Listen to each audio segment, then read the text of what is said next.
The haunted locket, एक भयानक रहस्य। रात के 11 बजे थे।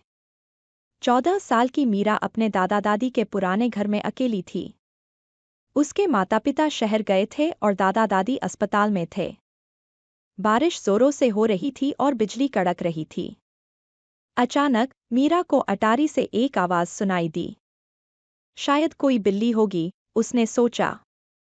लेकिन फिर उसने एक और आवाज सुनी, किसी के कदमों की।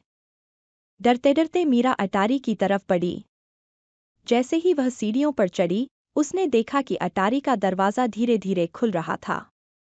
मीरा का दिल जोर जोर से धड़कने लगा। उसने अपने फोन की टॉर्च चलाई और अंदर झांका। वहां कोई नहीं था, लेकिन एक पुराना संदूक खुला हुआ था। संदूक के पास जाकर मीरा ने देखा कि उसमें एक पुराना लॉकेट पड़ा था। जैसे ही उसने लॉकेट को छुआ, कमरे में अचानक ठंडी हवा चलने लगी। मीरा ने पीछे मुड़कर देखा और चीख पड़ी। एक पारदर्शी आकृति उसके सामने खड़ी थी, एक युवती का भूत, जिसकी आंखें लाल थीं और बाल हवा में लहरा रहे थे। भूत ने कहा, मेरा लॉकेट वापस करो, उसकी आवाज गूंजती हुई सुनाई दे रही थी।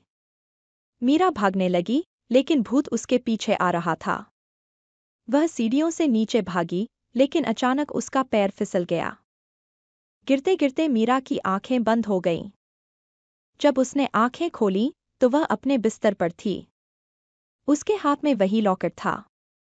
क्या यह सब एक सपना था? मीरा ने राहत की सांस ली।